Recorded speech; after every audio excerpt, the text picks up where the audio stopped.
फिरोजाबाद के शुकोआबाद पहुंचे समाजवादी पार्टी के राष्ट्रीय अध्यक्ष अखिलेश यादव ने मैनपुरी के विधायक राजू यादव के गांव नोकटा में कथा कार्यक्रम में भाग लिया। उसके बाद अखिलेश यादव शुकोआबाद पहुंचे सिरसागंज के विधायक सर्वेश यादव के आवास पर, जहां उनके पिताजी के त्रयोदशी कार्यक्रम में शामिल हुए। अखिलेश यादव के साथ प्रोफेसर रामगोपाल यादव और तेज प्रताप यादव भी साथ में मौजूद रहे। मीडिया से खास बातचीत में अखिलेश यादव ने भारतीय जनता पार्टी पर जमकर निशाना साधा।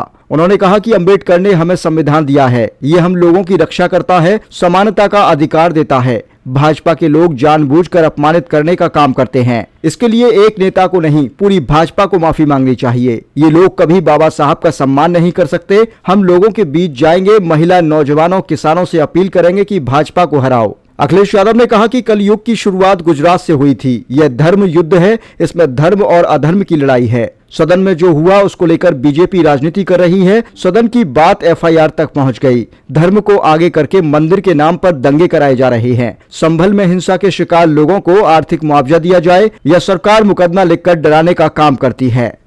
यहाँ अगर खोद दो तो न जाने क्या मिले। कई ऐसे भाजपा के नेता हैं, उनके घर खुद जाए तो न जाने क्या मिलेगा उसके अंदर।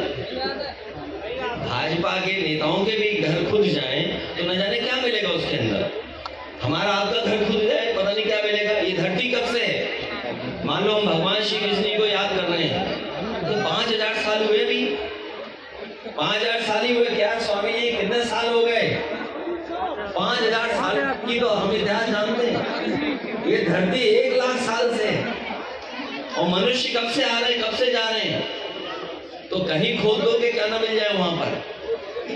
सर, संभल सांसद जी पे बिजली चोरी कर कोई मुकदमा पर लगा। अरे पत्रकार साथी, जालौन में एक पत्रकार ने भारतीय जनता पार्टी के खिलाफ न्यूज निकाल दी, उसके कपड़े उतार दिए थे, उसे नंगा कर दिया।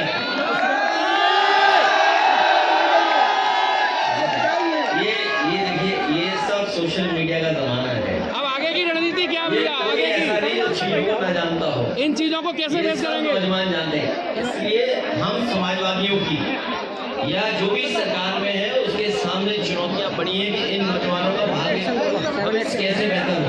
एक मेरा क्वेश्चन है, अभी आपने मंच से बात की थी, भगवान श्री कृष्ण ने गुजरात में प्राण त्यागे थे और कल ये गुजरात से शुरू हुआ। क्या आप ये मानना है कि ये मोदी जी की तरफ है? अमित शाह जो इतिहास है, जो पौराणिक कथाएं हैं या जो सच्चाई, उसको हम और आप टाल नहीं सकते।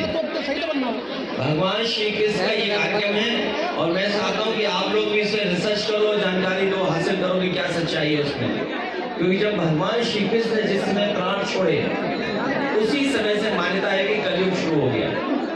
और वो स्थान जहाँ पे भगवान श्री कृष्ण ने प्राण छोड़े वो गुजरात में है, सोमनाथ के बगल में है। और जिस पेड़ पर भगवान श्री कृष्ण बैठे थे, अगर मैं आपसे पूछूं कौन सा पेड़ था तो बता सकते हो क्या?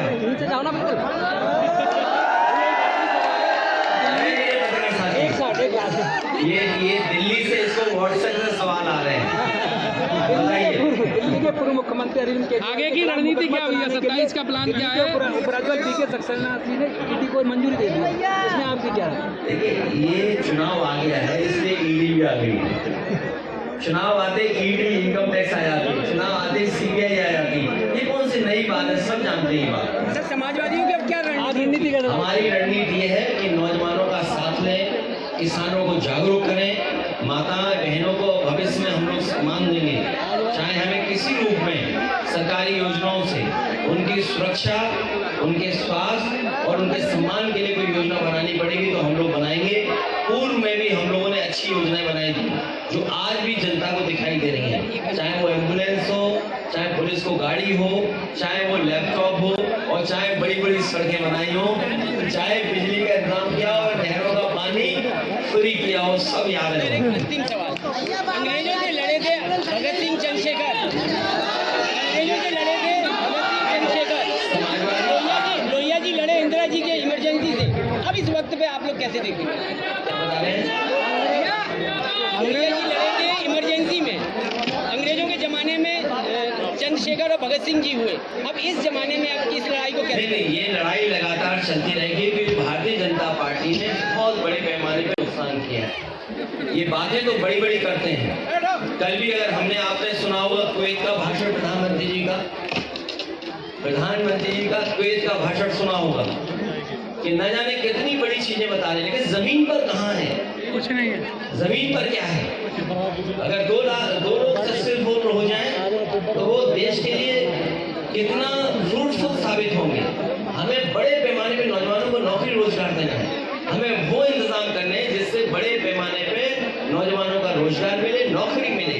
वो फैसले हम लोगों को लेने हैं। सर, संसद में इस तरह बहसबाजी हो रही है, धक्का मुक्की हो रही है, सर मर्यादा को लेकर क्या कहेंगे?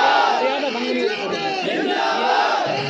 ये सत्ता पक्ष में जो सरकार के लोग हैं उनको सोचना समझना चाहिए था। सरकार रास्ता निकालती है, स्पीकर के माध्यम से अगर कोई ऐसी घटना हुई थी तो सभी पॉलिटिकल पार्टी के लीडर्स को बुलाया जा सकता था, बात की जा सकती थी।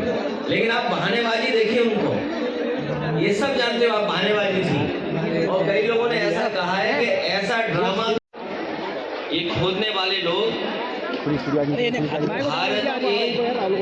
के सौहार्द को खोदेंगे।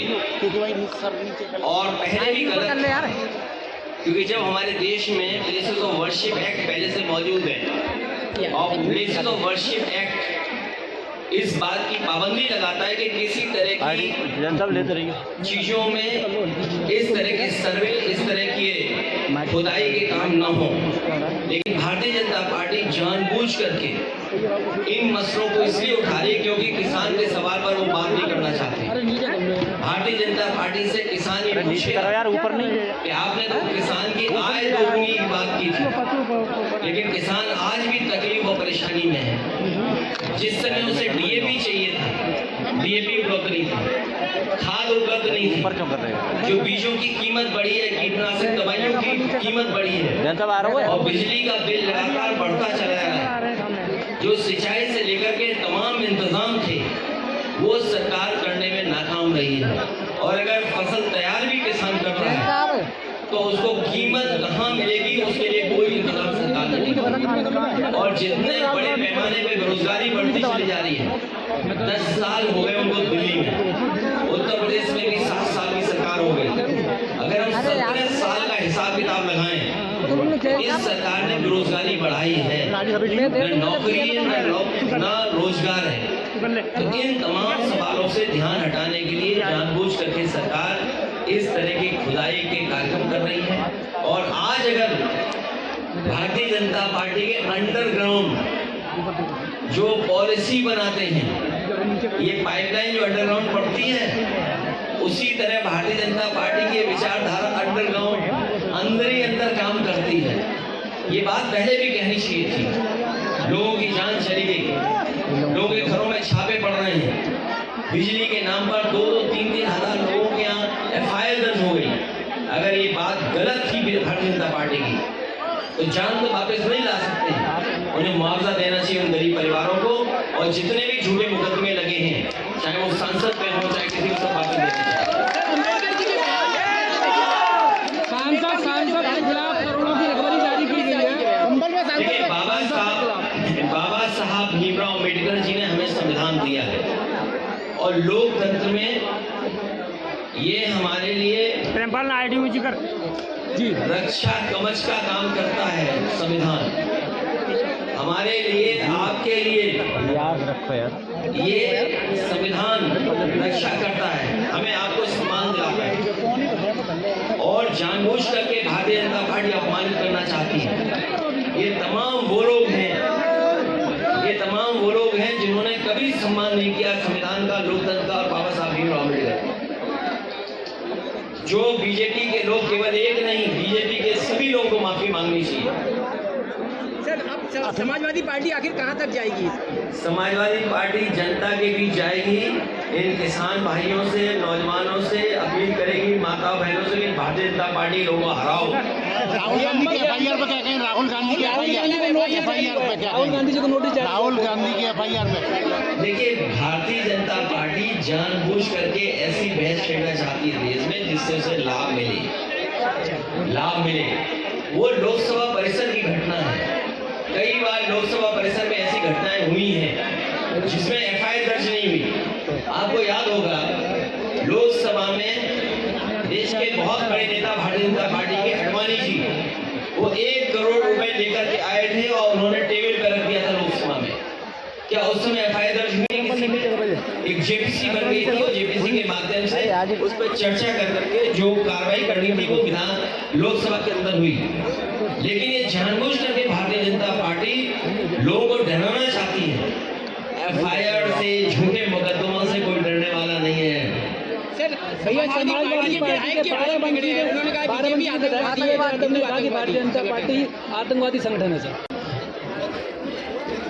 हो सकता है उन्होंने ज्यादा कह दिया हो, उन्हें ये लगा हो जो नफरत फैलाने वाला दल है। आप नफरत फैलाने वाले दल को क्या कहेंगे? जो दल ये जानता हो कि इस घटना के बाद लोगों की जान चली जाएगी, उस दल को आप क्या कहेंगे? केवल एक जगह नहीं, कई उदाहरण मैं दे सकता हूँ जहां पर भारतीय जनता पार्टी ने इसी तरह नफरत फैलाने का काम किया है। भैया संभल में मंदिर